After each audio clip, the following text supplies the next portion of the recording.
a game between familiar foes in the Colonial Conference, two teams that have done battle for years and years now and know each other very well. Well, you look at it, and Sterling has really had a lot of success against Gateway. I think it's 16 out of 17 games they've won in this series.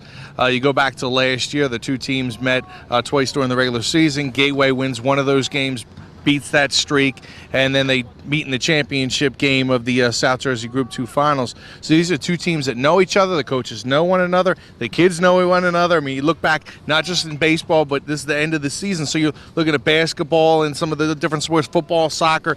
Kids really know one another, and you expect an outstanding matchup today. Today's matchup features two teams, Sean, going kind of in opposite directions right now. Yeah, you look at Gateway. I mean, they've been playing lights out. 1-7 to start the first 8 games. They've won 6 in a row, and they put themselves in now position to make the South Jersey playoffs. What they got to do is win 1 of 2 games to qualify. For Sterling, opposite direction. 5 of 6 they've lost out of the last 6 games, and they're not playing really good baseball right now. But still, today, they win, they're in. So both teams, whoever wins this game, one of them's going to get in. Gateway with 2 chances before Friday's cutoff date to get to 500. Sterling with 3 chances to get to 500 before that date. So both teams needing one more win prior to then. Talk about players in today's game. Sterling, a guy who's making an adjustment today, Nick Marchese. Yeah, it's Vince Marchese, and he's done a nice job. We'll get to Nick Alloway in just a second, but Vince Marchese's done a nice job. Now getting back to the leadoff. I mean, that's the way he started the beginning of the season. Now they're going to try him back at leadoff. He's almost like that Lenny Dykstra type guy. Combines some real nice batting skills, but also has a little pop in his line, pop in his bat. He had 3 home runs during that playoff run last year. Hit a home run against Alloway, so he's a real good player at the top of the lineup for this team. And Alloway is the guy we're going to talk about for Gateway. And Nick Alloway, 2-3 on the year, but a fantastic ERA, 1.03, and he's averaging 1.23 strikeouts per inning. Well, he throws about 88, 90. There's some scouts that are looking at him, hopes to get drafted. A big kid, big and strong, is doing well at the plate as well. But he's a guy that can really take over a game and also take over a series for guys. I mean, you look at guys against this series. You look at Alloway against some of the better teams. He's going to pitch against some of the better teams, and he can really dominate some of the better teams. It's just a matter of if he's spotting his fastball, he's able to get that over the plate, because it pops. I mean, this is a kid with a lot of skill. You expect him to have a big game in this type of matchup. As Sean said, familiar foe of last year's South Jersey Group 2 final. We will bring it all to you after this. Back at Gateway High School as the Sterling Silver Knights set to take on the Gateway Gators. Here's your Silver Knights lineup for this afternoon. Vince Marchese in left, Mike Baldino. Center fielder Lou Camisa playing third. Colin McGOWAN will be playing first base. Ryan Franzeo, the shortstop. Bob Applegate, he's the sophomore pitcher. Have more about him later on. The DH is Jordan Mayer. Batting eighth is Gabe Albanese in right. And the catcher is Vern Leeds. We'll have the defense for you in just a moment. For the Gators, starting pitcher for Gateway, Nick Alloway. Alloway 2-3 with a 1.03 ERA. 20 in the third innings pitched. He struck out 25 on the season, walking just 13. There you see the numbers on Baldino. Next pitch over for a called strike. What's real important for Gateway and certainly Alloway is if he's able to get the curveball over, he's going to be able to spot his fastball. If he gets that curveball over, very, very difficult to string together hits against this guy. I mean, he's got real good stuff, and Sterling certainly knows that. Big game for both teams. Again, we mentioned the winner of this game is going to qualify for the postseason. Another fastball connects. Another pitch lined foul on the right field line. Count remains 1-2. Vince Marchese leading off. Senior left fielder. As we said, hitting .327. Early in the year, he had 3 home runs in 4 games. This guy, again, good pop. Off that bat. Fastball lays off and the count evens at 2-2. Does have the home run off Alloway already in his book in the first inning of the championship game last year. Next pitch, a fastball chopped up the middle. It's going to squeak through for a base hit for Marchese. So Marchese returns to the leadoff spot and promptly delivers a single to start things for the Silver Knights of Sterling. That's what makes him a quality hitter at the top of the order. He gets on base. He can do a lot of different things for you. Once you turn that lineup over, you get a couple guys on base. He can certainly drive in runs. And with the strength that he has, kind of a multi-dimensional type player with a stick in his hands. Mike Baldino turns and sacrifices. It is successful, moving Marchese up to second base as Alloway throws to Justin Brandon at first for out number 1. The defensive alignment for Gateway, you've got Justin Brandon at first, Kevin Greene at second. Sam Frank is the shortstop. The third baseman, Dom DePasquale.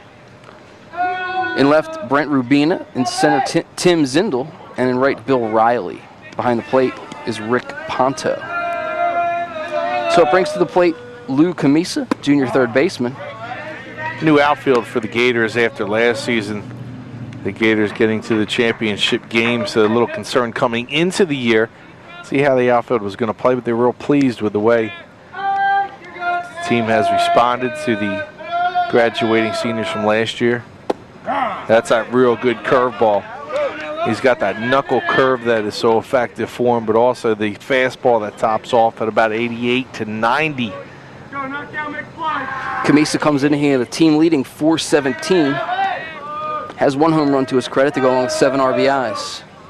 Next pitch, high fastball. Misses up and away. Good waist pitch, and the count goes to 1-2. Alloway trying to get Camisa to chase that one up and out of the zone. Sterling trying to turn things around. They've won just 1 time in their last 6 outings. They just need 1 more win in the next 3 to make the postseason. Swing and a miss, strike 3. The first strikeout of the afternoon for Nick Alloway, who averages 1.23 Ks per inning pitched. So he's kind of at his quota here in the first inning. It'll bring up Colin McGOWAN, senior first baseman. Big kid, 86 career hits. First pitch, a fastball fouled up and away. McGOWAN comes in to this one, hitting .367.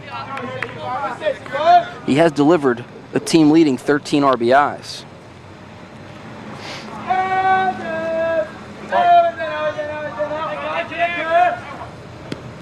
0-1 pitch as Alloway works from the stretch. Gets him swinging a pitch away, and the count quickly 0-2. Alloway working ahead of the hitters here this afternoon in the early going, Sean. Certainly an important spot you want to be in, especially early in the game, to get ahead of the Sterling hitters. This is a team hungry for a win. Conversely, they have to be patient. There you see there, what a terrific curveball. If he gets that over throughout the game, Sterling could be in some trouble. And that'll do as McGowan goes down on strikes. The throw from catcher down to Justin Brandon at first retires Colin McGowan. 2 strikeouts in the inning. We'll give the Gateway lineup first quickly, then we'll talk about the 2 teams' fortunes as they've turned. But Gateway, you see the order. Sam Frank will lead off at short. He'll be followed by the pitcher Nick Alloway, Dom DePasquale at third. Batting fourth, Rick Ponto, who hit his 3rd home run of the season yesterday. Mike Pietroforte will bat 5th, the DH. Batting 6th, Kevin Greene, senior second baseman. Batting 7th, Justin Brandon. They call him JB. He's playing first base. Batting 8th, left fielder Brent Rubina. And batting 9th, center fielder Tim Zindel. Timmy Z. You know who calls him Timmy Z? Everybody. No, me. Oh, Just me. Okay. You or everybody. One of the Well, other. maybe they might call him Timmy Z. I don't know. And here's the defensive alignment for the Sterling Silver Knights. You see the around the horn, Colin McGowan at first. Pat McElroy is playing second base. The shortstop, Ryan Franzeo. At third, Lou Camisa. The outfield is Marchese, Baldino, Albanese. The catcher, Vern LEEDS. And the starting pitcher, Bob Applegate. Applegate, just a sophomore, 2-2 with a 2.85 ERA. Has pitched 19 2/3 innings. Has given up 14 runs, just 8 of them earned, 11 strikeouts, 8 walks. He has given up 20 hits over his 19 2/3 innings. Got the win when these 2 teams faced off earlier on this season, Sean, as Sterling was victorious 6-5 on April 14th. And again, that was the 17th win in the last 18 meetings. Yeah, I think between Sterling and Gateway. In the open, I said 16 or 17. My apologies, because It was 17 of 18. You got your stuff together. But we talked about the two teams going opposite directions here. You got Sterling, who just needs to get one more win to be able to have an opportunity to defend their South Jersey Group 2 championship. And Gateway has just been on a roll lately. Well, you look at the two teams, and you expect a team who needs one win in 3 games to have an easier road, with Gateway needing 1 win in 2 games, and especially with West Epper coming up in its lineup. But what Gateway has is wiggle room, and where they can reschedule a game next week. They only have 1 game. Everyone will be here next week. And for Sterling, it's a little different. Where Sterling has the game today. If they don't win, the seniors go on their senior. They don't return until next Wednesday, and then have a game against Haddon Heights on Thursday. You have the senior trip hangover on Thursday, where you don't expect the guys to be real sharp there. And then they play West Deptford on Friday. And not much wiggle room because they don't have the extra day to try and schedule somebody else. So really, you look at both teams, you think, oh, 1 and 3. I mean, come on, that's an easier shot. I really think the Gators actually have an easier time of it, depending on what happens in this game. 3-1 the count to Sam Frank, the junior shortstop, leading off for Gateway. Frank comes in hitting .286. No home runs, 5 RBIs. Fastball chopped foul on the third baseline, so we'll have a full count. Here's sophomore Bob Applegate on the mound for the Silver Knights of Sterling. As we said, Applegate got the win the last time these two teams met up. Yeah, Sammy Frank, he's a real good kid. Kid like to go into the Marine Corps after he graduates here. A nice young man and a good hitter in the leadoff spot for the Gators. Full count, pitches again, chopped foul, so it will remain full. Applegate, a second-year varsity starter for this Sterling squad. He had an injured hand last year and wound up missing a good majority of the season, but certainly a sophomore starting pitcher in a big game like this, showing a lot of reliance on him as a youngster, but they say he's their #1 guy. Injured his wrist last year and missed the majority of the year, and that kind of hampered him, but he's come back and done a nice job here this season. Another pitch fouled off from Frank. So that's 3 fouls in a row off the bat of Sam Frank. Battling tough. Frank with a .379 on-base percentage coming into today.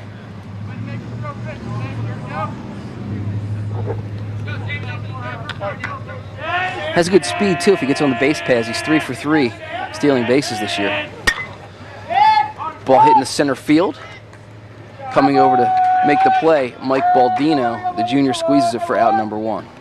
Good at bat, though, for your leadoff man, Sam Frank. Sean allowed some of his teammates to get a good look at a lot of what Bob Applegate has to offer. You're right. I mean, you want your leadoff hitter to spoil a couple of pitches, see what he's throwing, see the velocity that he has on his fastball, see how his breaking ball will snap down into the strike zone or down into the dirt. So a nice at-bat.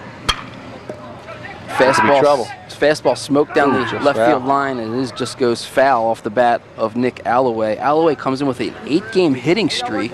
He, of course, is the starting pitcher today for the Gators, hitting .409 on the season, 3 home runs, 13 RBIs, second on the team in both of the categories. And the first pitch a strike on the sharply hit foul ball. So 0-1 the count as Applegate, the pitcher, waits for his left fielder to get set. The left fielder, Marchese, really playing towards the line there in left. Big opening in the left center field gap. Breaking ball in the dirt, and the count evens at 1-1. A couple of brothers here. Alloway name is it's been very prominent in Gateway athletics over the last few years. Brother is the head coach here, Frank. Another brother, Brian. Fastball chopped up the middle. It's going to be a tough play for Franzeo. Comes up throwing and makes a dandy play on the run. Good job by Ryan Franzeo to pick it up and throw on the run to retire Alloway for out #2. So important for that shortstop to come up and charge the ball, play it. Especially have a nice infield here. It's not all dirt where you might get a couple of bad hops. It's a very clean infield. You see the look from our center field camera. Very nice. Have that nice white van in the background. Which is that Comcast vehicle? Dom DePasquale steps in. It's not a Comcast fan, just a spectator fan. We're getting confirmation on that. DePasquale leads the club in home runs and batting average. Chops this one down the third base line. It will trickle foul. It's that cutout and jumped foul off the bat of DePasquale. DePasquale, this is a kid that's a terrific athlete, real nice football player, good baseball player. I mean, this is a kid that's got a lot of skills, a lot of athletic talent, good family. And I said leads the team in home runs and batting average, also an RBI. So he's a Triple Crown leader for this Gateway club. Comes into today hitting .500, 4 bombs, 15 RBIs. Fastball, this one's chopped to third. Tough in between, hot for Camisa. Throws over in time to retire DePasquale for out number 3. 1-2-3 go the Gators here in the first. We will take a quick look at the Gateway defense. Didn't get a chance to show it to you in the top of the first. Justin Brandon at first base, Kevin Greene at second, Sam Frank at short, DePasquale over at third, Brent Rabina in left, Tim Zindel in center, Bill Riley, and right behind the plate, Nick Ponto. And as we said on the mound, Nick Alloway. I gave you Alloway's numbers, 2 and 3, 1.03 ERA. He's pitched 20 innings, given up just 8 runs and only 3 earned. 25 strikeouts, 13 walks for the senior right-hander. 6'3", 215, and opponents, Sean, are hitting just 113 against Alloway. Yeah, he's difficult to pick up, that's for sure. I know Sterling's very concerned.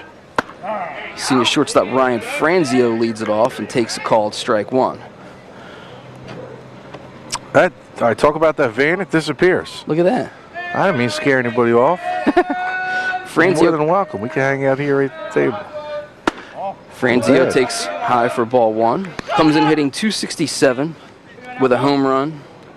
Just a little correction too, by the way. We have Rick Ponto. I think we had Nick Ponto on our screen there, the catcher, but it's Rick. You got Rick and Nick, the battery, so it's pretty easy to. Next pitch misses up high, and the count goes to 2-1. Want to get it right here on Comcast. You know what I mean? Try to get it right all the time. Doesn't always work though.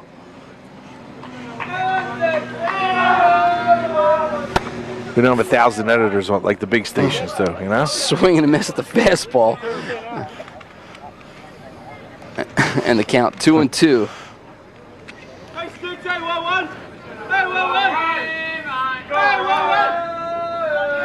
Franzeo does have 12 RBIs for Sterling, and he takes a call, pitch. Strike 3 and a low fastball. Third strikeout of the day for Nick Alloway. 1 down here in the second. Again, if he could spot that fastball and get the curve over, so effective right there, right on the outside part of the plate. Good pitch, kind of froze Franzeo. And that's where Nick Alloway is at his best. We're seeing one of the top pitchers in the Colonial Conference. Alloway was an all-conference choice last year. Delivers a first ball strike to opposing pitcher Bob Applegate. Applegate comes in, hitting .275 with a home run, 8 RBIs. Next pitch, fastball misses up high, and the count evens at 1.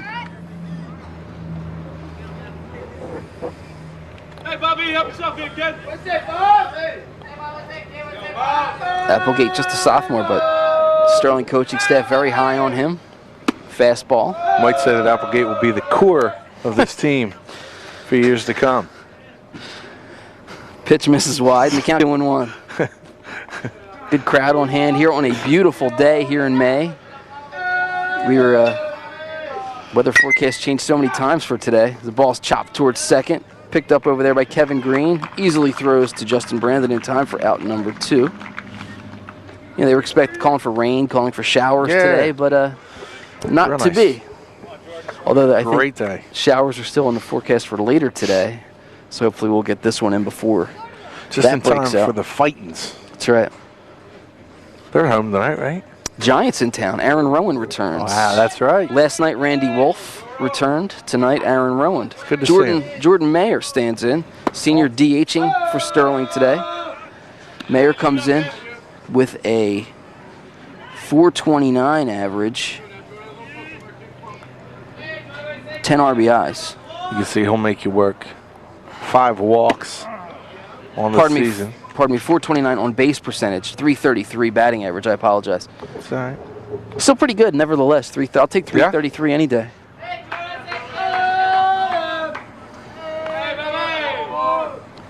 Two outs.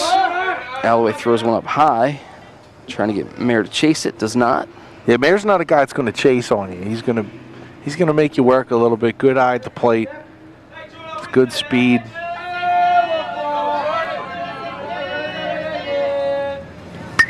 Alloway delivers a fastball, fouled back. 2 strikes on Mayer.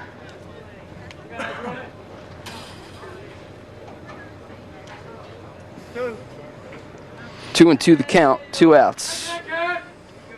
As the senior DH stands in.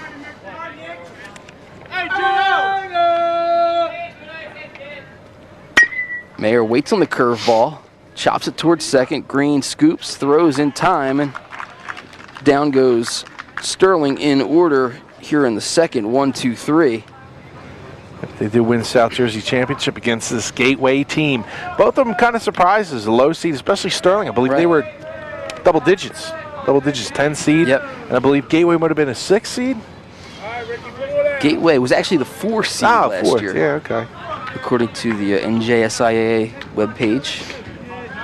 Regardless, I mean, it's not typical to see a 4 seed and a 10 seed matching up in the South Jersey playoffs. You'll get a couple seeds maybe that might advance, but to get 2 low seeds, I wouldn't say 4 is really low, but I mean, you don't have that 1, 2, or 3 in there. That's very significant for the Group 2 championship. Just goes to show you can get hot at the right time. There you see the numbers on junior Rick Ponto. Hit his 3rd home run of the season yesterday against Shalleck. The junior catcher stands in, swing and a miss at the first pitch, takes the next one for ball 1, count even at 1-1. PIETROFORTE also won that game, a 5-3, kind of a surprising score against the Cougars, and Ponto also doubled in that game. Ponto, 2nd team all-conference choice in 2007, smacks this one down the left field line. It's going to get almost all the way back to the fence. Left fielder Marchese, nice job to cut it off, and Ponto slams on the brakes coming around first, holds up wisely for a single, but it's the first hit for Gateway today. Ponto is going to come out now for the courtesy runner. Very important to try and get runs. We saw how important it was for Sterling early on. Getting the leadoff man, they want to try to bunt him over. They were successful at doing that, but that's saying that runs could be at a premium here with Alloway on the mound. Try to give him the lead for Sterling. They know they're going to need to get a couple of runs to stay in the game with this Gateway team who's playing its best baseball right now of the season, winning 6 consecutive. First pitch to Mike PIETROFORTE is fouled up and away, and the count 0-1. The courtesy runner coming in for Gateway, Brian Sutter, wearing number 11, will take the place of the catcher Rick Ponto down there at first base. Mike's another real smart kid, wants to study pharmacy at TCNJ. Next pitch over for a called strike. There goes Sutter. He steals the base easily, and now he's in scoring position with a 0-2 count to PIETROFORTE, the junior DH. He got the win on the mound yesterday, actually, for Gateway in that win against Shalleck, non-league victory.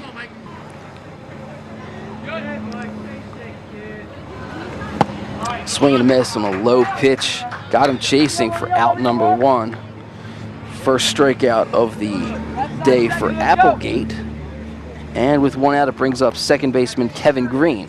I think we failed to mention that this is the first time that our cameras are here with the new field here at Gateway. Yeah.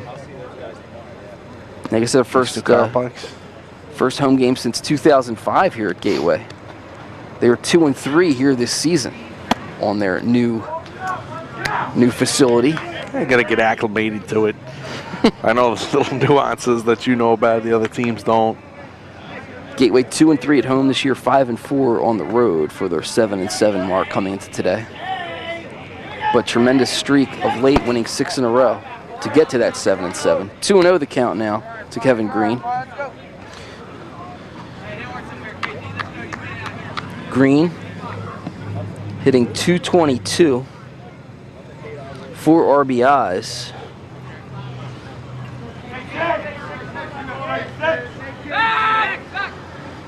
Trying to keep the runner Sutter close. The shortstop Franzeo stepped in. Now the pitch misses high, and the count 3-0 to Kevin Greene. You got to believe he'll be taking at least one here. See what the signs are from head coach Frank Alloway down there at third base.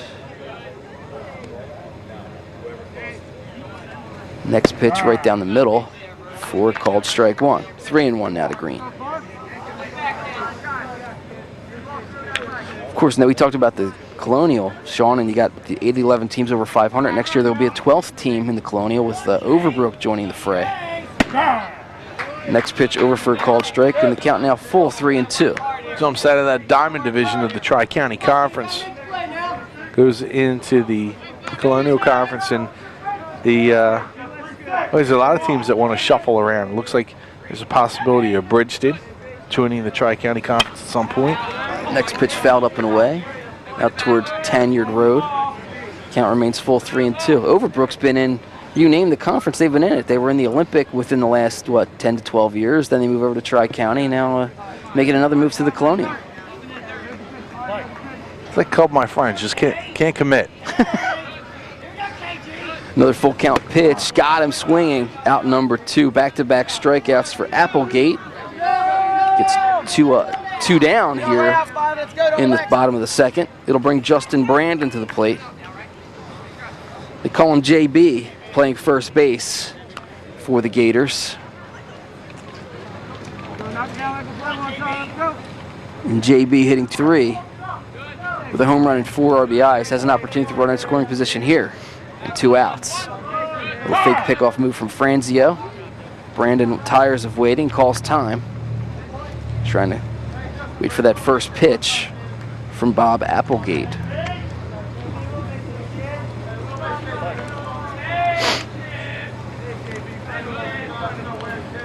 Brandon is, aside from playing first, the team's number 2 starting pitcher. He did pitch 6 innings, allowing 2 hits, and struck out 12 Wednesday as Gateway knocked off Lindenwald. Swing and a miss there for Brandon, and the count goes to 1-1. Probably over swinging there. Brandon, an even-keeled kid, the type of kid that'll make a mistake in the field and not get down about it. That's on probably a little too much anticipation. Another swing and a miss for Justin Brandon. The count 1-2 is Bob Applegate threatening to strike out the side here in the bottom of the second. Line scores identical for each team. No runs, 1 hit, no error. No for each squad. Ground ball in the hole towards short. Franzeo gets a high hop. Long throw across the diamond is in time to retire Justin Brandon for out number 3. No run. Set to start the 3rd inning here at Gateway High School. Visiting Sterling steps to the plate. It'll be Brent Rubina, Tim Zindel, then top of the order back to It'll be Gabe Albanese, followed by Vern Leeds, then back to the top of the order with Vince Marchese. First pitch swinging is Albanese, hits it sharply to 3rd. Quick throw to 1st in time from DePASQUALE to Brandon for out number 1. DePASQUALE gobbled that up. Albanese, nice job by making some contact early in the count, trying to jump on Alloway. You don't want to get behind him. Be very effective with that breaking pitch. DePASQUALE picks it clean, and easy play for him to throw over to 1st. Catcher Vern Leeds stands in. First pitch in the dirt. 1-0 the count to Leeds. Leeds hitting .259. No home runs, 5 RBIs. Percentage for a guy deep in the order, a kid that'll, again, has a good eye. Very patient hitter. Yeah, 487 on base. 1-1 pitch. Again missing low on the count, 2-1. When you're missing, though, that's where you want to miss. You want to miss low. True. True story, especially against these Sterling hitters. You can get around. Especially the top of that lineup. But his first 4 hitters are extremely dangerous. Again missing low on the count, 3-1.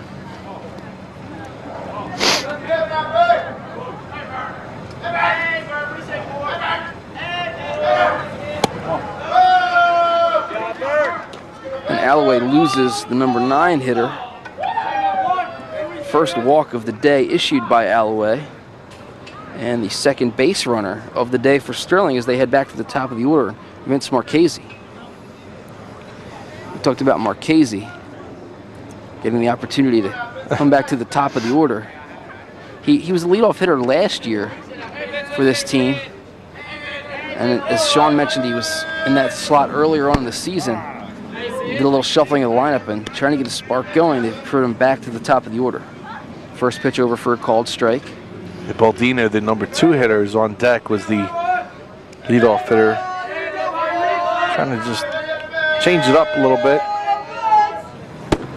Try and do things when you lose 5 or 6, you try to make some changes, see if you can spark. Be a little spark, light a spark. Next pitch missed, 1-1 the count now to Marchese. Throw to first, diving back is Leeds. Marchese, 1 for 1 today with that single, his 87th career hit. Yep. Trying to close in on that 100 mark. A nice milestone to reach. Working from the stretch is Alloway. Fastball lifted up and away along the third base side here behind the Sterling dugout. And the count now 1-2. Marchese playing left field, did a nice job last inning, Sean, to cut that ball off down the left field line and hold Rick Ponto to just a single. I don't know what happens. If he reaches second, gets a double there, you don't know what will happen to the rest of the inning. So nice job by the young man who cut that off. 2-2 now the count on this beautiful May afternoon here on the campus of Gateway High School. From the stretch is Alloway. The pitch misses high, and the count now 3-2. So second consecutive 3-ball count for Alloway, and the catcher Ponto is going to go out and have a word with him.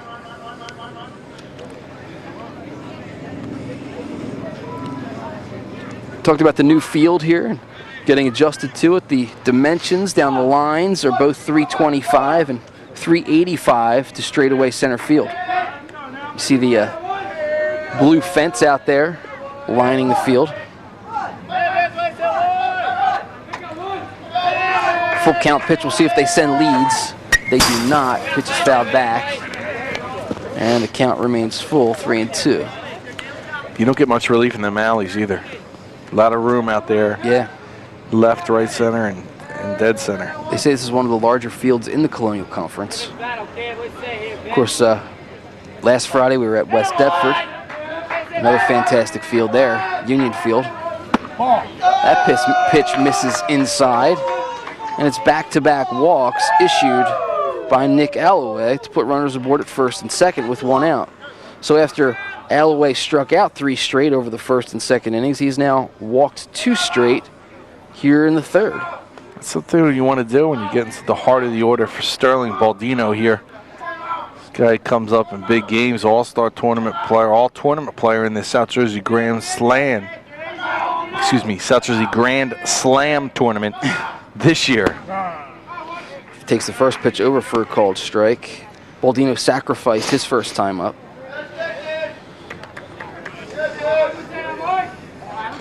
Very tough to double up too if you get a grounder here. Baldino is called the best defensive outfielder on this team.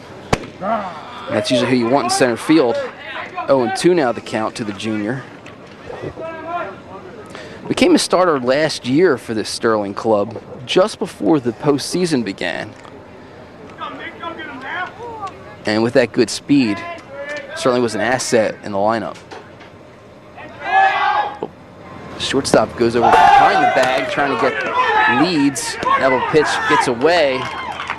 And Leeds thrown out. Great work behind the plate by Rick Ponto. Great hop to get to that one as it caromed off the backstop. Got a good bounce back there, Sean. Perfect bounce, man. Thing just hopped right up off the fence, right into Ponto's hands. And you know, he's just a sitting duck at third base. DePASQUALE would just have to apply the tag. He couldn't ask for a better bounce. There's not a whole lot of room behind the stop, or behind the catcher. Count now 1-2. now 2-2 as that pitch misses wide.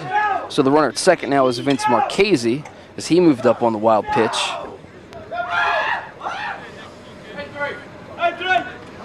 2 outs at second, 2-2 the count to Baldino.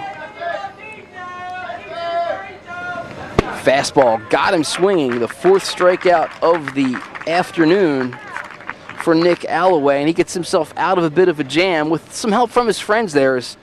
Gets enough of that. Brent Rubina will lead things off here to start the 3rd for Gateway. Rubina, they call him the Rook, just a freshman, the only freshman on the varsity roster for Gateway this year. And he will lead things off for Gateway. It'll be Rubina, Zindel, and Frank.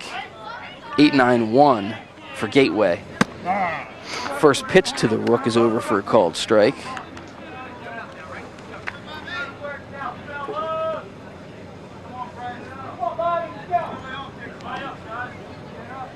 Applegate winds, delivers. This one's chopped towards short. Coming up is Franzeo. Gloves, fires in time. Good stretch over there by Colin McGOWAN to ensure out number 1.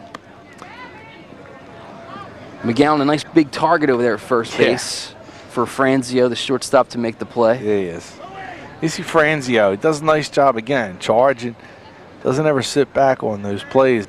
Again, knowing the field, testing the hops. I mean, that's what good shortstops do. And Franzeo, again, the winner of that championship game, came in and recorded the win for Sterling against Gateway last year, so he has a little history here with the Gators. Senior Tim Zindel stands in, swings and misses at the first pitch, 0-1. Z-Dog. Again, no one calls him that, but sounds good.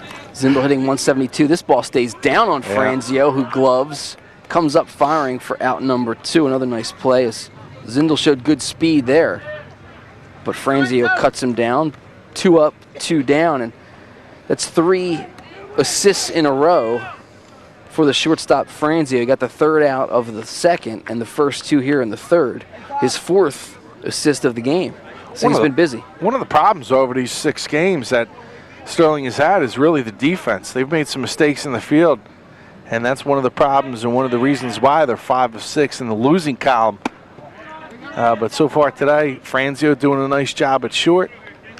We saw Marchese in left field cut a ball off, so the Silver Knights trying to correct some of the mistakes they've made over the last half dozen.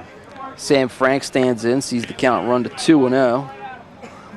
He flew out to center field his first time up in an 8-pitch at bat to start this game off, at least from the Gateway standpoint. In the bottom of the first, next pitch misses, and the count 3-0. So Applegate, who has yet to walk a man, is behind 3-0 to the Gateway leadoff hitter. It's good chiseled. You see him short to the ground, but you know, really chiseled.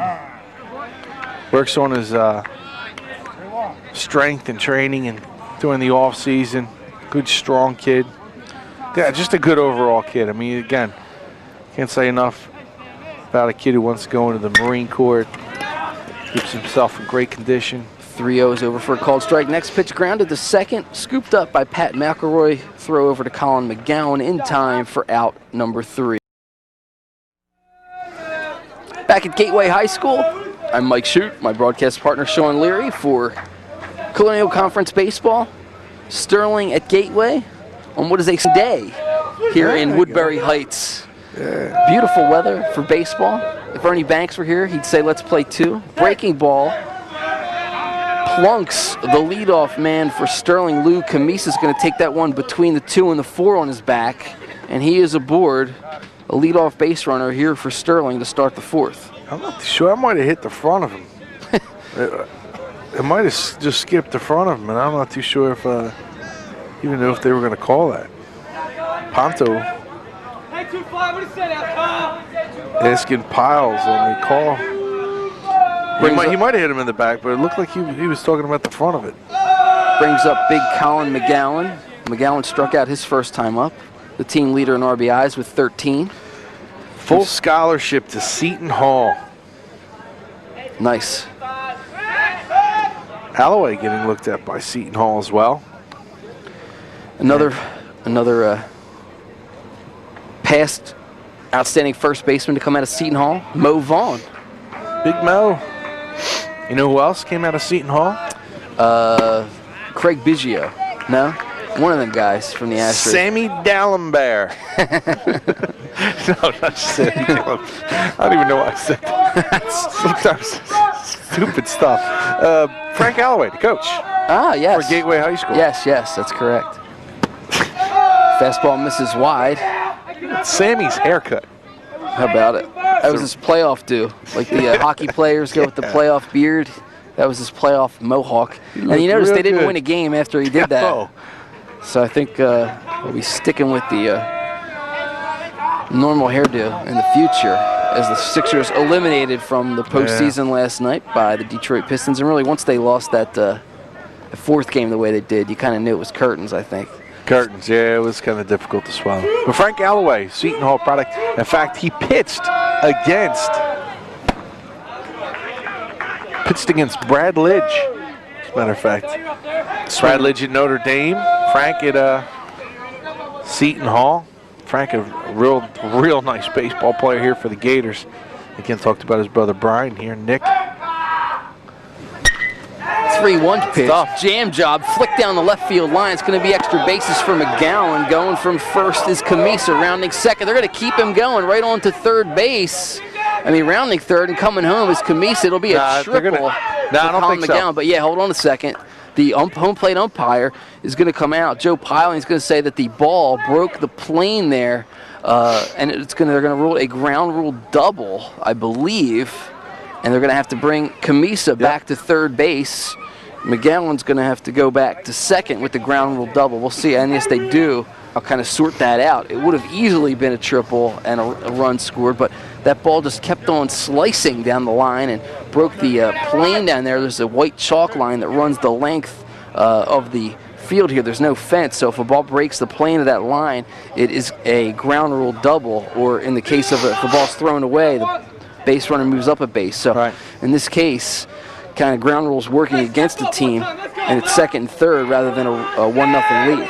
That's big, man. You got the 5-hole hitter up now with Franzeo, and with Alloway on the mound. This is a strikeout pitcher, so could be a big call in this game here in the fourth. He did strike out Franzeo last time up, and again with that short backstop, the wild pitch doesn't really give the opportunity for Camisa to advance from third. So runners at second and third for Sterling here to start the fourth. Camisa's at third. He was hit by a pitch. McGOWAN just doubled. Nobody out. And now they're going to talk things over here. Is Gateway. Frank Alloway, the head coach, is going to come out and have a word with his pitcher, Nick Alloway. And the catcher was Rick Ponto out there as well. Sorry about that. I asked him, you know, is it kind of strange going out and having to talk to your brother? And, you know, I know how brothers can be at times. Yeah. But he said, you know, he's coached them up from Little League, so it's not something that's brand new to him. He understands, and they know how the relationship works as coach and player, and also as brothers. And it doesn't really cross over. Chris, you don't have to go out and talk to Nick that much because he's usually lights out. You talked about his numbers. 1-0 pitch misses away, and the count now 2-0. Franzeo, a dangerous hitter, and perhaps Coach Alloway told pitcher Alloway that, and maybe they're going to work around him here. Set up a force, maybe a double play. Fastball, swing and a miss, and the count now 2-1. Went right at him there. Good fastball. Top of the fourth, no score between Sterling and Gateway, but the Silver Knights, runners at second and third, nobody out, certainly threatening here. The next pitch fouled up and away, out onto Tenured Road again. Some folks making sure that wasn't going to hit their car back there. So 2-2 count now to Franzeo. The senior shortstop has looked very good defensively today. Trying to get the offense going now for Sterling as a hit could potentially bring in two. Fastball misses high and the count full.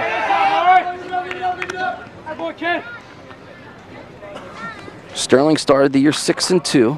They 5 of their last 6 to go to 7-7. Pardon me, to go 8-7, I should say.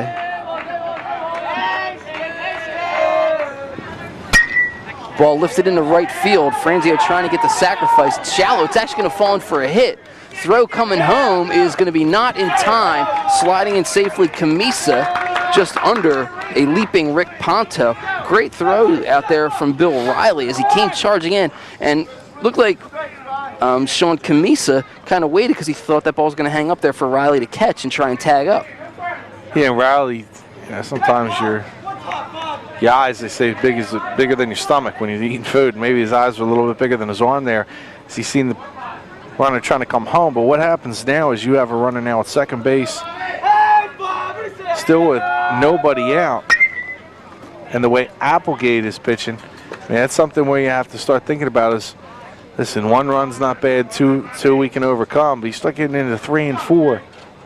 And as big as this game is, sometimes you have to swallow the ball, make the right decisions. I'm not too sure if Riley made the right decision there. Breaking ball lifted foul down the right field line, out of play. And the count quickly runs to 0-2. Yeah, Riley, a good strong throw, but need to get it down a little bit to hit the cutoff man. And again, like you said, prevent that runner, Franzeo, who got the hit, to go from first to second. Now you've got 2 more in scoring position here for Sterling for Bob Applegate. Fastball, Applegate fouls that one off as well. Remains 0-2. Just keeps flicking that fastball away.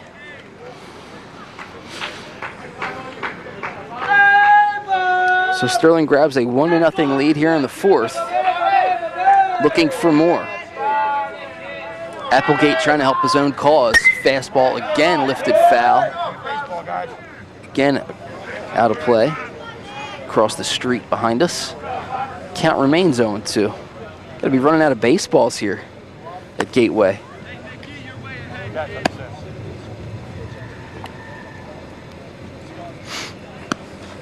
Now, all being said, Riley's got a good arm and he's confident in himself.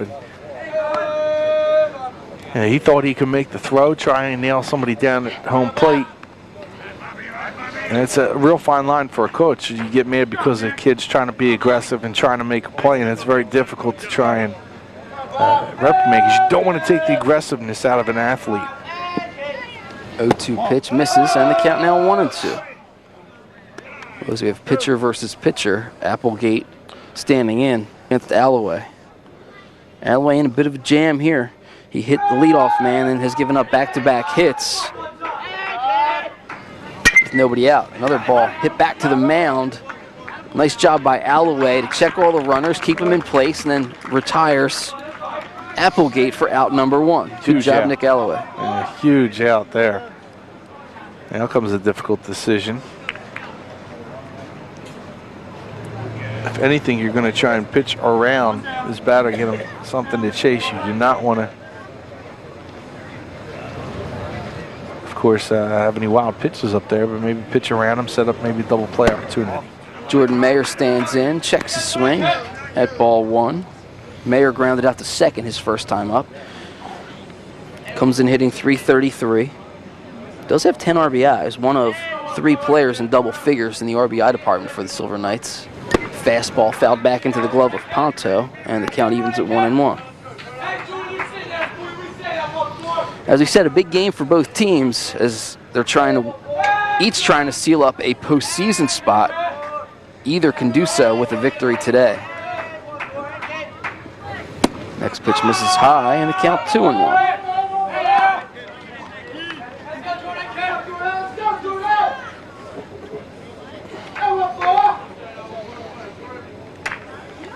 Always going to take a little walk. Settle himself down a little bit. Probably not a bad decision. So you gather your thoughts back up and see what you can deliver to this hitter. This ball's lifted foul down the right field line. Coming on is Riley. He'll catch it in foul territory. Tagging from third is McGOWAN. The throw is a good one, and McGOWAN is chased back to third. Good job by Riley there, showing the arm. Yeah. Put it on the money. Yeah, he did. And McGOWAN didn't get a good jump. Told me to shut up, man. He said, yo, watch this arm. Throws it in. McGowan's not a burner at third base. Probably Camisa with a little bit better wheels down there at third, and obviously had a little bit of a lead with the ball falling in front of Riley for the only run of this game. So now McGowan had to stay at the bag. Now with 2 outs, it brings up Gabe Albanese. The ball gets away from the catcher Ponto, who recovers, tries to throw it to Alloway covering the plate. The ball then is going to go along the dugout. Throw from the third baseman, picks it up to Alloway, retiring Franzeo, who tried to score from second. So aggressive base running there by Sterling, but it doesn't pay off. They do get a run. And he gets a chance here to redeem himself at the plate, get things going as the 2, 3, and 4 hitters step to the plate for the Gators. It'll be Alloway, DePasquale, Ponto for Gateway here, bottom 4, trailing now 2-0. Gateway, as we said, we're actually going to get another look at that last play, the wild pitch. You see the ball get away from the catcher. Ponto tries to backhand that, and he's going to try to flip it up. Goes a little high on Alloway. Probably wouldn't have had a chance to get him anyway. Watch DePasquale, though, there. You see the interference is what they were trying to call there, with DePasquale going for the ball along with Franzeo, and the tag applied by Alloway. Breaking ball chopped to second, gloved over there by McElroy, and over to first for out number 1. His second consecutive assist in this one. Good hustle, though, again, by DePasquale. Not to talk over my apologies, but yeah, that's good hustle by your third baseman to get over, make the play, keep it within 2 runs. And he hustles. I mean, you wouldn't expect this guy. He goes into McDonald's, orders 6 sandwiches when he goes in there. What? 6. 7 ground ball outs so far behind pitcher Bob Applegate. It's a true story, by the way. Really? 6 sandwiches. Ate them all by himself. Mickey D's. Cashier stared in disbelief. And he slams this one, and somebody else is going to be staring in disbelief as this ball one-hops the fence in dead center field. Dom DePasquale smashing that one over the head of center fielder Mike Baldino, and he rolls into second with a stand-up double. That ball got out there in a hurry. You can see when he gets those arms extended. I mean, there's a lot of schools looking at him. Rutgers, Virginia, Syracuse, Lehigh, Colgate. How about DePasquale's father was an all-state cornerback and shortstop in high school down in Florida. Went on to play football at Cornell. Pretty cool. Yeah, he got a lot of good. Where's the thing about the sandwiches, though? I don't know. That's Mike. Oh, I thought you were talking. No, Mike's telling stories, man. He's just letting it out there. It brings up Rick Ponto. Ponto singled and singled his first time up. You thought I was making that up, didn't you? I got to see it to believe it. DePasquale leads off second. Breaking ball is lifted into shallow left field. That's a mile high. Shortstop Franzeo going out. Coming on is Vince Marchese. He will squeeze as that ball was way up there. Faking the tag is DePasquale. Now he retreats back to second base. So out number 2 recorded by the left fielder Marchese. Marchese doing a nice job of camping underneath of that. Keeping DePasquale at second base. Now he need a 2-out hit to try and score him. He had to make a long run to get that one, but squeezed it. It brings up Mike Pietroforte, struck out his first time up. Junior DH. There you see DePasquale leading off second. Franzeo coming in behind him. Breaking ball over for called strike 1. Now see, of course, Mike's. What kind of fiction are you going to throw out there now? He's throwing his buddy under the bus a little bit, but girls got to stay away from Mike when he's in his uniform. He hasn't washed that thing since they started winning 6 games ago. Ball chopped softly towards third. Coming on is Camisa. Throws in the dirt. Cannot be dug out by the first baseman McGowan. Scoring from third will be DePasquale. And holding up at second base as the ball is ruled out of play is Pietroforte. So they get the run across. Yep. And that's what the problem and cut the lead in half. I'm sorry. That's what the problem is with Sterling has been their defense over these past 6 games. You know, they're just making mistakes where, okay, you know, a guy beats it out. You got to make sure you get the throw over. Keep runners at first and third. Don't give away that run, especially with Alloway on the mound. Really important to try and limit the mistakes when you have a guy of the caliber of Alloway who's going to be able to get pitches over, not going to hurt himself too much, and you're not going to be able to pile up a bunch of runs on him. We have a pinch hitter for Gateway. Tom Degnan is going to step on and bat in the place of Kevin Greene. Degnan comes in hitting .333, 10 RBIs, one of 4 Gators with 10 or more RBIs this season. Pardon me, slugging percentage .375, batting average .333. Promptly lines the first pitch foul.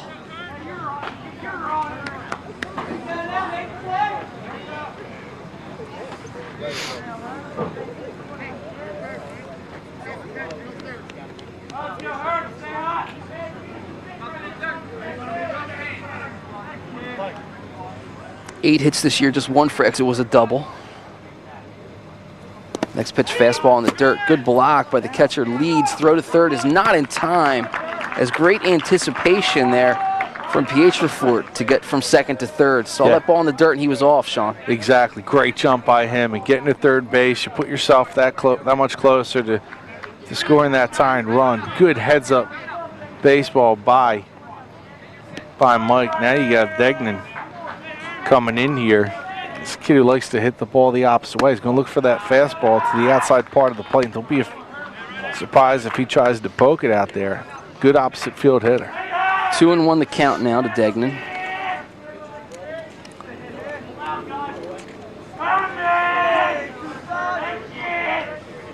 Fastball checks his swing, but over for a called strike, and the count evens at 2-2. Applegate trying to get out of it here. His team is putting up 2 in the top half of this frame. They have now relinquished one of those runs. And Degnan slams one into the gap in right center. That's going to get towards the fence. Cut off nicely by Baldino as it got hung up in the grass there. Scoring easily from third is Pietroforte. And it is a 2-2 ball game. So Gateway gives 2 runs away, and they grab 2 right back here in the bottom of the inning, Sean. And that's when you get somebody off the bench to pinch hit.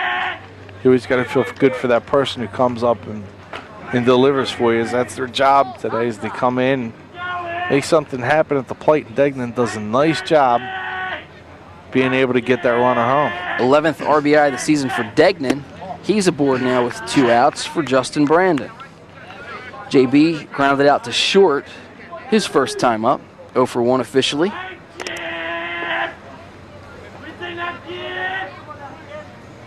Fastball over for a called strike. Snap throw down to first, but Degnan gets back easily.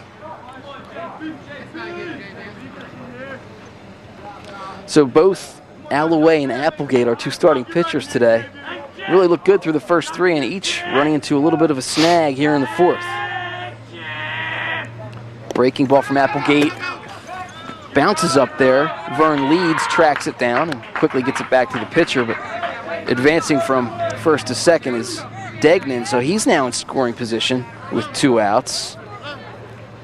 And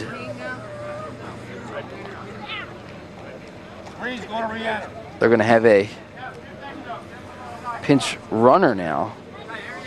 They're going to take Degnan off and bring in number 30, and Kevin Greene is actually going to re-enter now. Re-entering the game is Greene, and he will be the runner at second base, showing the importance of every run in this game, Sean. Yep. Greene leads off. Franzeo trying to coax him back. Now the pitch, grounded sharply towards second, takes a rough hop on Pat McElroy. He recovers, throws to Colin McGOWAN in time for out number 3. But Gateway responds with 2 in the bottom of the frame. Here to start the 5th for Sterling. Gateway and Sterling in a 2-2 tie. First pitch lined to right field, a base hit. Starting things off for the Silver Knights is Gabe Albanese as he lined that one just past the glove of Justin Brandon at first and into right field for a base hit. So Sterling, for the 3rd time today, has their leadoff man aboard. It paid off for them in the 4th as they were able to plate 2 runs. They're trying to do it again here in the 5th as Albanese leads off with a single to bring Vern Leeds, the catcher, to the plate. Leeds walked in his first plate appearance.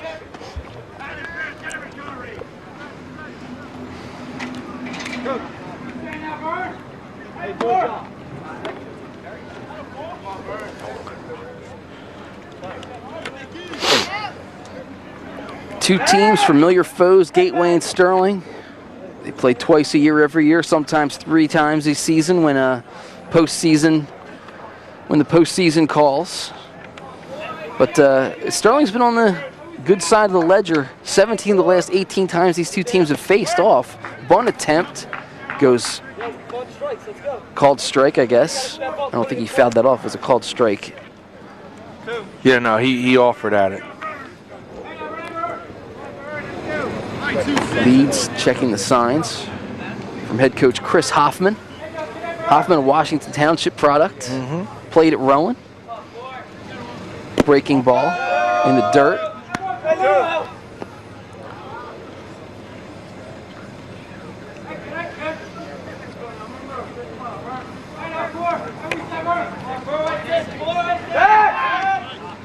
Close play over there at first, but diving back safely is Albanese. Sterling, a streaky offensive team this year. They've had their ups and downs scoring runs. As we said, they've lost 5 of their last 6. They've been outscored 31-24 in those 6 games. Another pitch in the dirt, and the count evens at 2-2. Sterling won the first meeting of these two teams, 6-5, back on April 14th. Fastball, got him swinging, snap throw down to first, almost caught him out there, but getting back safely is Albanese, but out number 1 as Leeds goes down on strikes. And Albanese remains at first as they head to the top of the order, and Vince Marchese, his 3rd plate appearance here for Sterling. He has singled and walked today. Both times he's been stranded.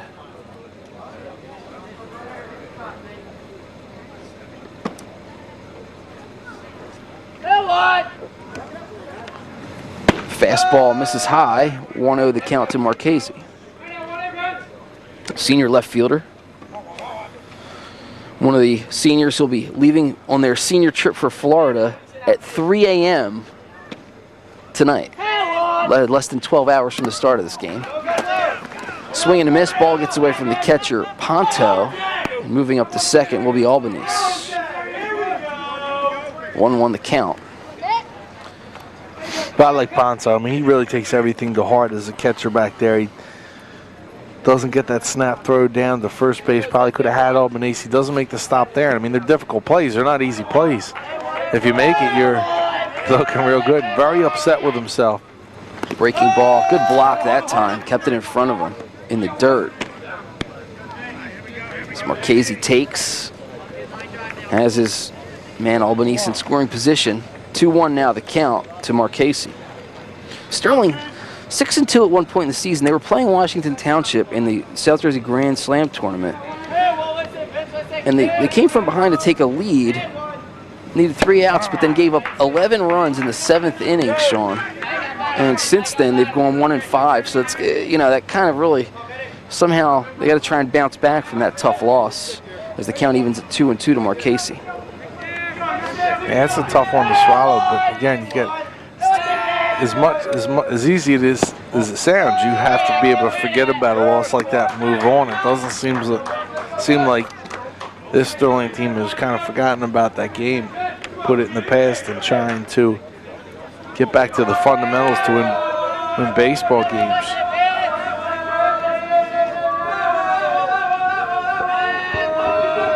Three-2 pitch. Line fouled on the right field side. Count will remain full at 3-2. Man, it's just one of those days you love to play baseball. Growing up, it's a perfect day for that. Yeah, it is. It's a perfect day for just about everything. It's gorgeous, about 70 degrees. Not much wind at all, if any. Full count pitch, breaking ball, slammed in the gap in right center. This is going to score Albanese. As he rounds third, he will score standing up. So Vince Marchese delivers an RBI single to right center, and Sterling grabs the lead again, 3-2. He's had some real good at-bats against Alloway again. Home run in the first inning of the championship game last year, delivers here. Ball was left up by Alloway, a mistake by him after getting the wild pitch. That sent Albanese to second base. Now, trailing by a run, facing in the middle of the order, has to buckle down a little bit. Little bunt attempt there by Mike Baldino. Trickles foul. Count 0-1. I don't think Baldino really necessarily sacrificing there. Tried to lay it down and on the run. Yeah, if you get on, that's a bonus. You know, if you do get him over to second base, you have a runner at second with 2 outs and a chance to plate another run, go up by 2 again, especially with Camisa and McGOWAN coming in. Ball lifted down the left field line. It's going to go foul. Because that ball off the bat of the left-handed hitter is always going to slice towards the line and left, and then that one just kept on slicing and went foul. So 0-2 to Baldino.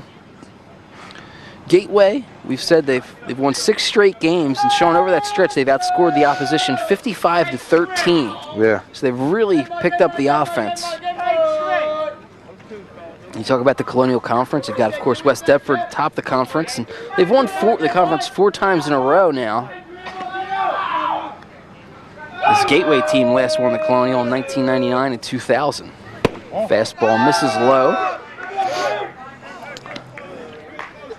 Yeah, that's some tough games early on. I mean, you look at Haddonfield, they lost 5-0. They lost to Haddon Township, second in the division right now, 3-1. Did manage to beat West Deptford though, 10-0. At the time, kind of a surprise with Gateway losing a few pieces last year. Struggling a little bit out of the gates, and then cleaned up against West Deptford, the #1 team in the conference now, and then the Sterling loss. Count even at 2-2. Lost to Gloucester 4-3. Back-to-back losses. Haddon Heights lost that to them 7-6, and then Gloucester 4-3. Another loss again to Sterling. So 3 losses by 1 run. Fastball down low, going down and getting his Baldino. It's going to drop in for a single. So Sterling continues to hit the ball well here. Runners now at first and second.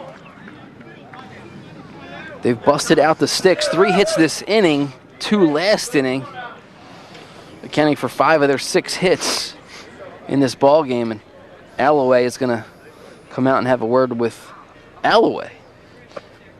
Frank talking to Nick. I don't know if that's going to do it for Nick. I know next out of the pen for Gateway today will likely be Bill Riley. He's in right field currently. We saw him make a couple strong throws from the outfield, so we know he's got a gun, and I know he's the next man up, the lefty. It's a total departure from the style of pitching that Alloway has. Really can cause some havoc for opposing hitters to go from facing Alloway to then facing Riley. It's not to be yet, though, but Riley certainly in waiting out there in right field. As Lou Camisa stands in, struck out, hit by a pitch. He scored the first run of this ball game in last inning. Chases a high heater there, 0-1 the count. No, 1 out here in the top of the 5th, 1 already across for Sterling, looking for more with runners at first and second. And now the heart of their order up with #3 hitter Camisa, #4 man Colin McGOWAN standing on deck. A good pitch by Alloway, getting it up in the strike zone. Getting Camisa to chase. 2 good pitches back to back now. You go up in the strike zone, his eyes are big, looking to draw, get a big hit here. And chases one upstairs and then comes back with a nice pitch on the outside corner. So whatever Frank said to Nick,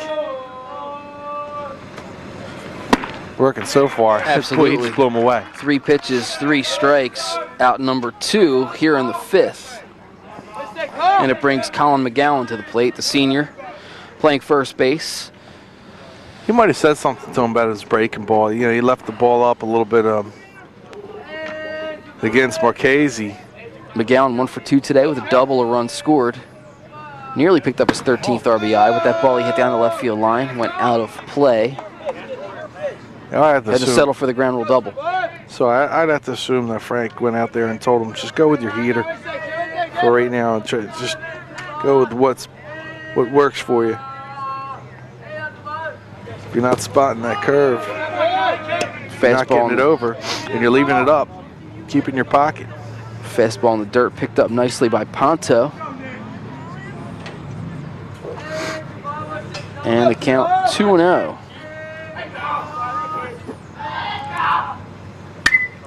Fastball fouled back just over the backstop and out of play. Count 2-1 now.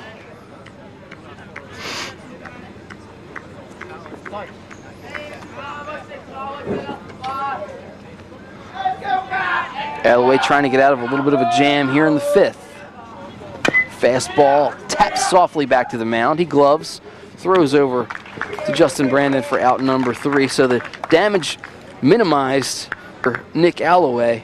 Just 1 run, 3 hits, but he has since hung him up. I believe he's coaching at Gloucester County College now, helping out? I believe so, yeah. Another good player from Gateway, good pitcher. Dan Meyer has made a couple big league appearances. Kingsway. Kingsway? Yeah, Kingsway kid. All right, Way. One of the ways. One of the ways. Kingsway, one of the ways. Gateway. This way or that way, but wrong way for me. First pitch fouled back off the bat of Brent Rubina. The freshman grounded out to short his first time up. Hey, Dan Meyer, he was a good one. Good athlete, soccer player, baseball player. Another one fouled. Yeah, Dan Meyer actually pitched against Gateway in the South Jersey Championship in 1999 for Kingsway. Gateway beat them. That's what it was.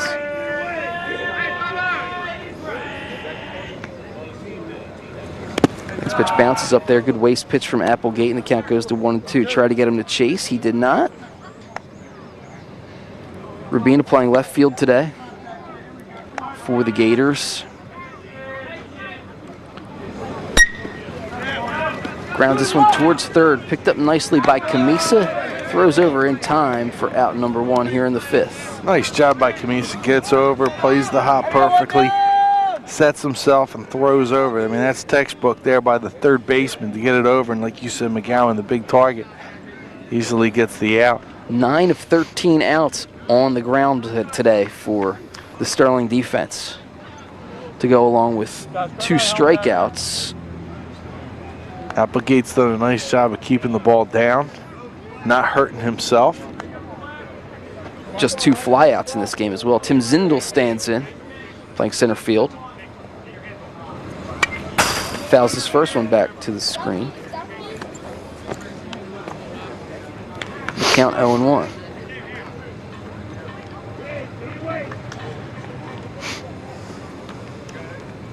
Actually, this is Rob Flem.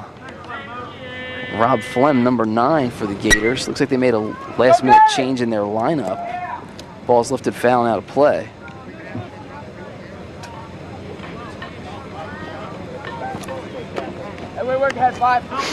And it's in Rutgers Camden University. He's on the football team during the fall season.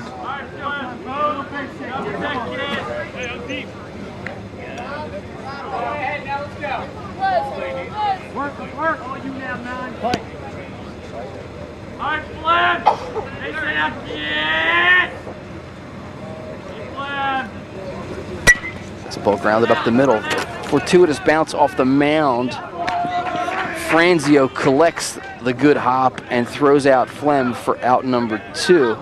What a great break for Sterling there. Look at that ball. Might get through the middle, Sean, but kind of deflected towards Franzeo, and he was able to collect it on an easy hop and make the throw. Yeah, and that's product of Applegate, again, keeping the ball down, inducing those ground balls. And to Sterling's credit, they've made the plays today. They have not made too many mistakes. The one mistake they did make that cost them a little bit, but that's well played. The order at Sam Frank. Another ground ball. This one's scored at 5-3 as Camisa throws over to McGOWAN for out number 3 here in the 5th. Ryan Franzeo leading things off for Sterling here in the top half of the 6th. His team leading by the score of 3-2. 2 runs in the 4th, 1 in the 5th for Sterling. Gateway tallied twice in the 4th. Franzeo 1 for 2 with a single and an RBI. Nick Alloway still in there for Gateway. Clearing up the Gateway lineup there last inning. Rob Flem was pinch hitting for Tim Zindel. Zindel has since re-entered back in center field. Franzeo lifts this one towards center, but it'll stay actually in the infield. Ranging back to collect it, Pat McElroy. Pardon me, ranging back to collect it, Kevin Greene for out number 1.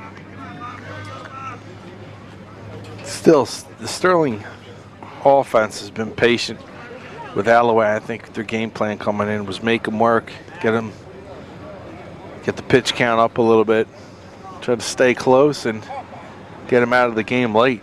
And they've done a pretty good job of doing that. Brings up Bob Applegate. He takes the first pitch low for ball 1. Applegate doing the job on the mound today for his team. 0 for 2 at the plate. But when you're getting a pitching performance that he's put up, you'll take the 0 for 2 as this one is skied up and it's going to get out of play. Giving chase is Ponto, but it lands just out of his reach behind the Gators dugout. Count 1-1. Sent moms scrambling everywhere behind the Gateway dugout. Applegate has given up just 4 hits today, 3 of them coming in the 4th. As we said, really keeping the Gators on the ground. Oh, nasty. That was a nasty curve. That was one of his better pitches of the game. Count now 1-2 to Applegate as Alloway really snapped that one off.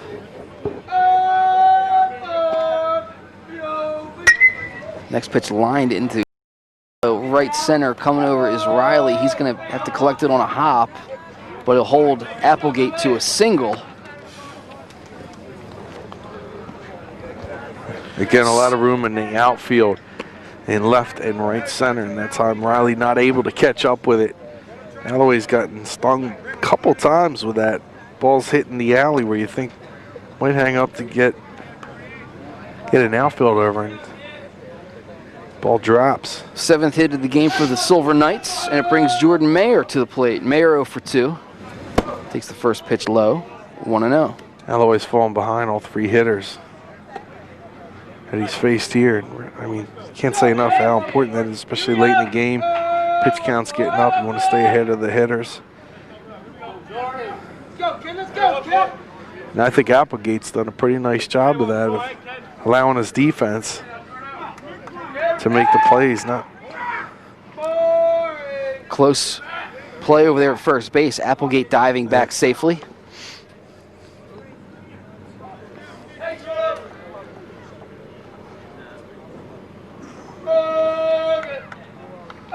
Mayer stands in. This pitch is lined to right at Bill Riley. He squeezes and returns quickly back to the infield. As retreating back to first is Applegate. 2 outs here in the top half of the 6th. Gabe Albanese will step to the plate. Albanese singled and scored in the 5th, accounting for the go-ahead run for Sterling. His name sounds familiar. We had Albanese on Comcast a few months ago. He was playing with the Sterling boys basketball team against West Deptford. Both teams needing that. I believe West Deptford needed that to make the playoffs. Sterling did not. They were already out of the playoffs, trying to play the role of spoiler. West Deptford went on to win, got to the playoffs. Ball hit in the hole between third and short, gloved by DePASQUALE, throws over in time to Justin Brandon to retire Gabe Albanese. Nicely done at third by DePASQUALE. Down goes Sterling here in the 6th. No runs a hit, no errors. They leave one on base. We will head to the bottom half of the 6th. Gateway has to make a move. They trail at 3-2. You're trying to pile them on, and the fact that you canceled somebody, I could see where people could be upset with that.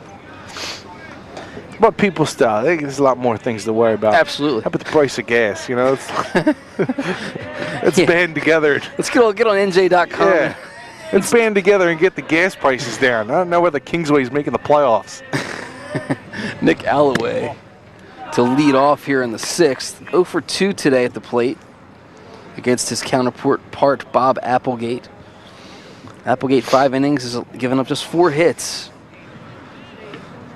Really stellar effort from him today. Breaking ball left it way up. Alloway, 8-game hitting streak on the line here, 0 for 2 so far today. Trying to keep it going. Big inning for the Gators, 2-3-4 up. On top of the lineup, you want to try to get some production. Applegate has done extremely well.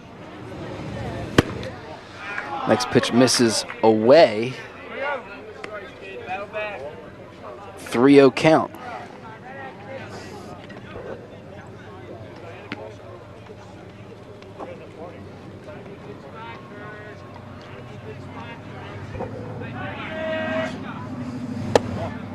And Alloway walks on 4 straight pitches.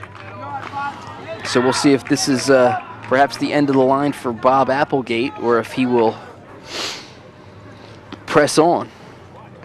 Ryan Franzeo, the shortstop, is the man Sterling would likely look to next. We'll have a courtesy runner down at third for the pitcher Alloway. The runner will be Mike Wren. Wren, a senior outfielder. Good speed, they bring him in. It's good to have a guy with good speed you can bring in this situation. Related to Joe Hollywood. Joe Hollywood, the Deptford wrestling coach. And former Deptford wrestler too, right? Yeah, state champion. Joe Hollywood. You always thought, doesn't matter how many years ago it was, you're always considered a state champion. Yep, that's for sure. And you win in wrestling. So Alloway leads off with a walk. They bring in Wren as the courtesy runner. It brings Dom DePASQUALE to the plate. Again, leading the team in home runs, RBIs, and batting average. Not hurting his cause today. 1 for 2 with a double and a run scored. Looking for DePASQUALE to deliver here.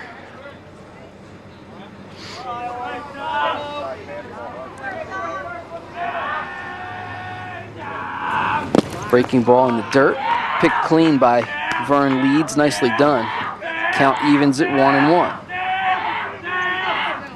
DePASQUALE, we saw him running the football for the Gators in the fall, too.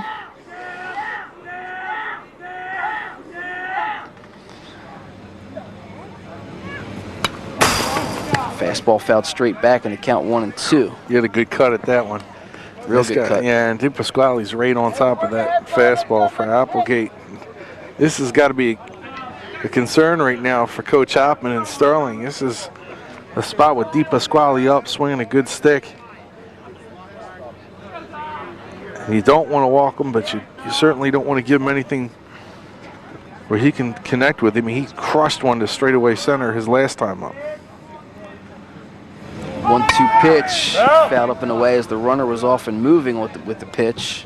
He'll have to head back, and the count remains 1-2. There you see Mike Wren, the courtesy runner, took the place of Nick Alloway, who led off this inning with a walk. Quick throw over to first, getting back is Wren. Nobody out, one aboard here, bottom half of the 6th. Gateway trying to put something together. They trail it 3-2 to their nemesis. Sterling has beaten Gateway 17 of the last 18 times the two teams have faced off.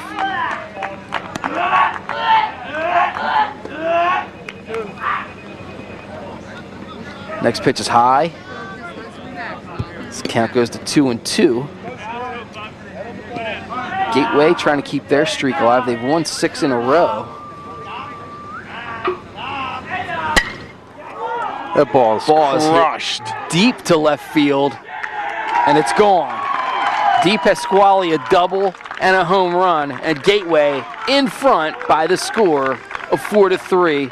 Dom DePASQUALE, the home run leader for this team, increases that lead with a blast to left.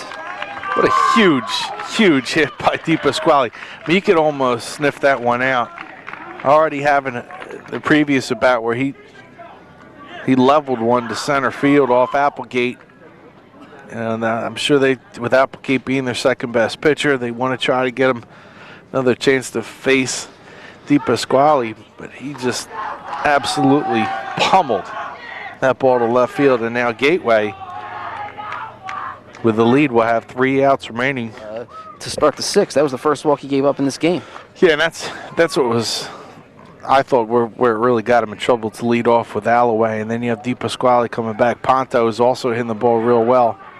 You know, they already had a chance to see him a few times in the order, and you could almost sense that something was coming big, because these guys with DePASQUALE and Ponto really hitting the ball well at this time of the year. Ponto shows bunt, and it clunks off the top of the Gateway dugout. Foul ball, strike 1. Not something most people probably see from Ponto, the guy who homered yesterday against Shalleck. He's probably thinking, you know, third baseman switches. Right. He got a new guy down there. Maybe I could lay one down, get on base, scratch another one across for my team. And Franzeo, the pitcher, comes on with a 2-1 record, a 4.12 ERA. He struck out 16 while walking 7, giving up 15 hits in 18 2/3 innings of work. That pitch is in the dirt for ball 1, the count 1-1. And the Gateway dugout has suddenly come to life now that they're ahead 4-3. Is that what that is? Next pitch from Franzeo, a fastball, misses inside. Count 2-1. Coming to life for sure. That's a chant I've never heard before. I kind of like it though. This ball is hit foul down the first baseline. It's going to be close to going out of play, drifting over and making the catch. Nice play. Good footwork by Colin McGOWAN there to toe the line and retire Ponto for out number 1. Good awareness where he was, and almost like a receiver trying to keep his feet in bounds and catch the ball. He does that. Helps his pitcher out. Nice job by McGOWAN. That's little plays like that. You know, getting out a pretty good hitter in Ponto. An important at bat, although you trail 1, you never know what's going to happen in the 7th inning. Pietroforte stands in, the DH today. 1 for 2, singled, scored a run.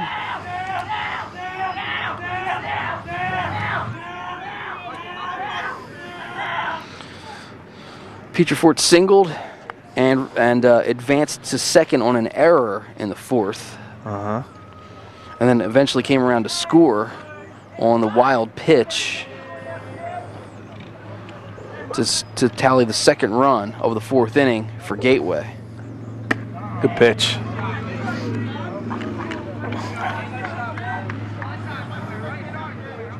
Or actually, I should say he came around and scored on the single by the pinch hitter Tom DeGNAN in the 4th.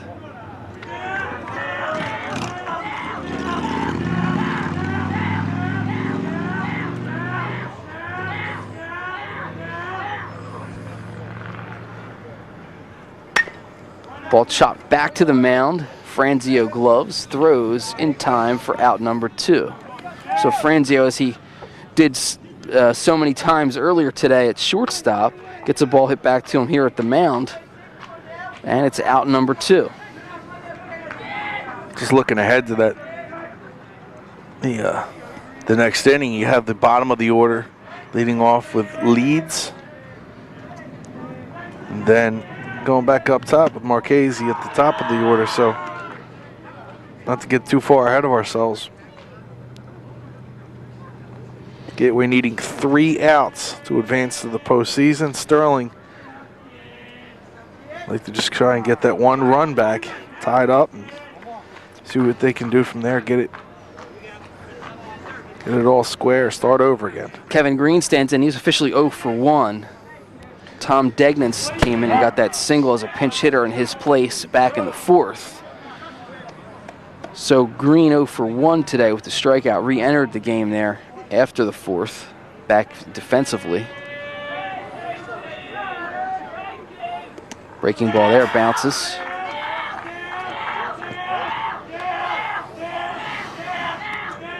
Franzeo on the mound for Sterling.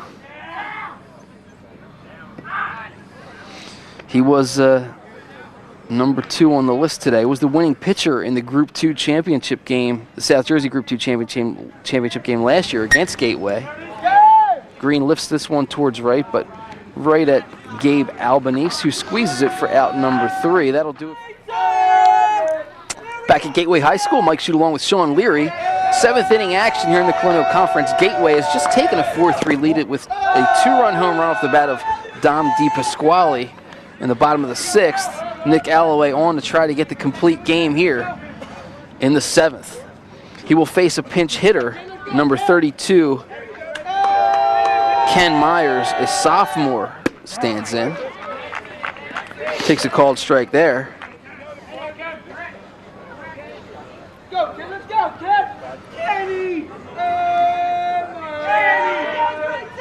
Fastball chopped up the middle. It's Sam Frank who gloves, fires, not in time. It'll be an infield single for Ken Myers. Great speed coming out of the left-hand batter's box, and he's aboard. Real good speed. Gets down, looked like had a little trouble. John Frank wasn't able to get it out of his glove. Excuse me, Sam Frank. The hesitation just enough to let Myers beat it out. So Myers, a leadoff base runner for Sterling here to start the 7th. The 4th time that Sterling has had their leadoff man aboard. They did it in the 1st. They did it in the 4th. They did it in the 5th. And now here in the 7th. And we're going to have a pitching change here for Gateway. Wasting no time is Frank Alloway. Here in the top half of the 7th. Sterling already with a man aboard. Ken Myers pinch hitting, leading off with an infield single. And we're back at the top of the lineup. Vince Marchese. Marchese having a good day. 2 for 2. A couple of singles. Squares to bunt. Gets it down towards the first base side. Riley gloves.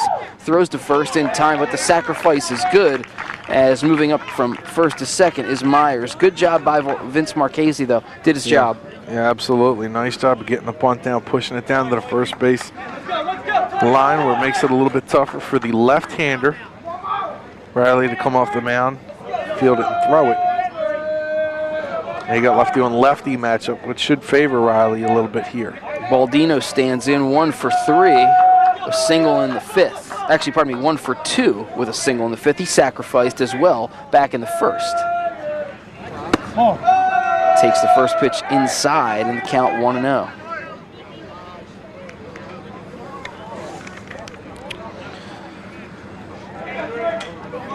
Baldino had been this team's leadoff hitter for most of this season. And again, we talked about Marchese taking over that job. He did it to such acclaim last year. Squaring around to bunt, now pulling back is Baldino, trying to get the infield in motion, maybe get that runner over from 2nd to 3rd without even having to put the ball in play. 2-0 the count.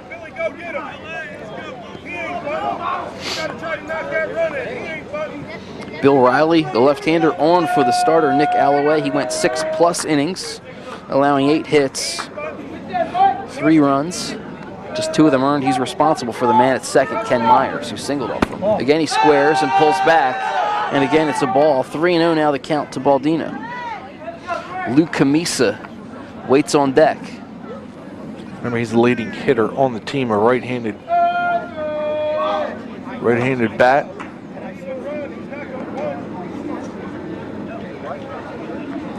Riley took a step back behind the mound to settle himself, regroup after getting 3-0 on Baldino. Now delivers, took a little something off it, but got a called strike 1. That shows you there that he really wants to go after this hitter and maybe work around Camisa Pitch to McGOWAN, another left-handed hitter. Didn't help himself with the 3 straight balls to open up this at-bat to Baldino. Fastball, he tried to check a swing. Looks like he may have gotten off the knob of the bat there. And the count now full, 3-2.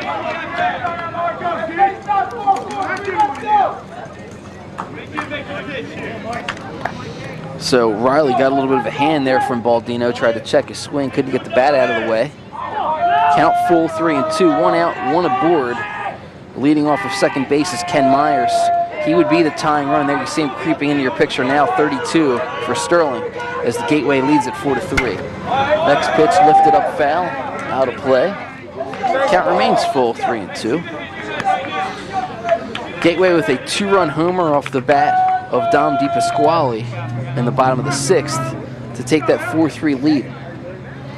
It's kind of hung in there all day. Their pitcher, Nick Alloway, kept him in it, as both pitchers did a fine job. Really, both starters, Bob Applegate as well as Nick Alloway. Next pitch misses away, and it's a full count walk to Baldino. So runners now at first and second for Sterling with 1 out. It brings Lou Camisa to the plate.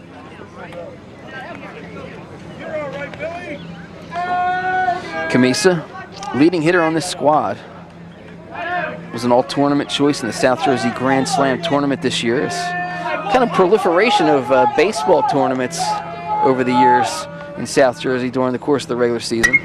First pitch swing, fouls it up and away. 0-1 the count. Camisa 0 for 2 today, was hit by a pitch and scored a run.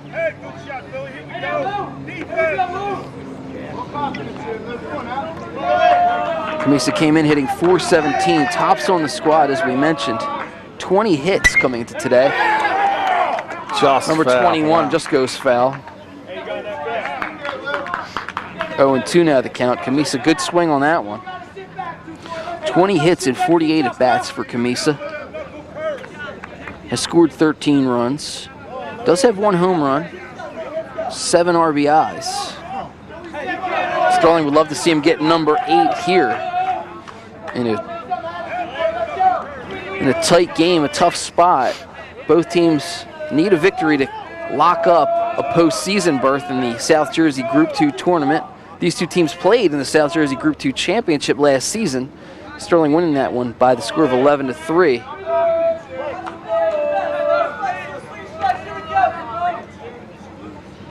Riley breaking ball, got him waving at it. He got a piece of it though to hang in there. Count remains 0-2. Camisa not real happy with himself, chasing there after it looked like it was a ball out of the strike zone. Got a piece of it though and stays alive with the count, but now that puts him guessing a little bit, unsure of himself. From the stretches, Riley takes a look at the runners, now delivers. This ball is looped towards right field. Coming over to make the catch and doing it is Brian Sutter. Sutter's throw comes in quickly, but smartly tagging from second to third is Ken Myers. He puts himself 90 feet away from tying this game up.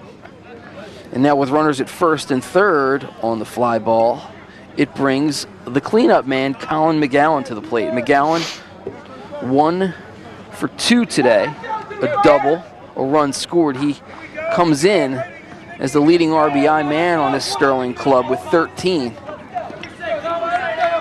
Tell you what, they could use one from him now. Yeah. And how important now is Ponto as your catcher, because anything that gets behind him, Sutter can score from third, but you have a terrific catcher in Ponto who can block the plate with the best of them. First pitch over for a called strike. Looked like McGOWAN taking all the way there, trying to make Riley work.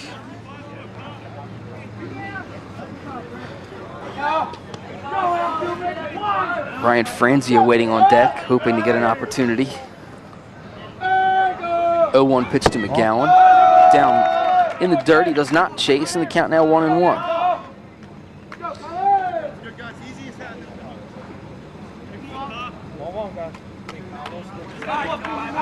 McGOWAN, a 3-year varsity starter, picked up his 87th career hit today. And as Sean mentioned earlier, full scholarship to Seton Hall. Swings and misses there. The count now 1-2. Didn't look good at it at all. Really came off that pitch, and maybe I don't know if he's having trouble picking the ball up from the left-hander, but not a good swing at all from 2-5. McGOWAN, also a pitcher, threw a two-hitter against West Deptford, but Sterling still managed to lose that one 4-2. Next pitch in the dirt, gets away. Ponto pounces quickly. Thinking about it was Myers, but he didn't really get a good break off the bag and wisely held up. Really takes some guts to try and score from third in that situation in this game, Sean. The way this game is really laid out today, you got to have a lot of guts to try and make that play. Especially if they had one. It came off the backstop. Ponto threw the runner out at third base. So the count even at 2-2 here. Top of the seventh, 2 outs. Sterling with runners at second and third now. This one's looped down the left field line, curling away from the left fielder who's coming on and cannot make the catch. So runners will head McGOWAN hanging in there. That's how McGOWAN picked up that double back in the fourth.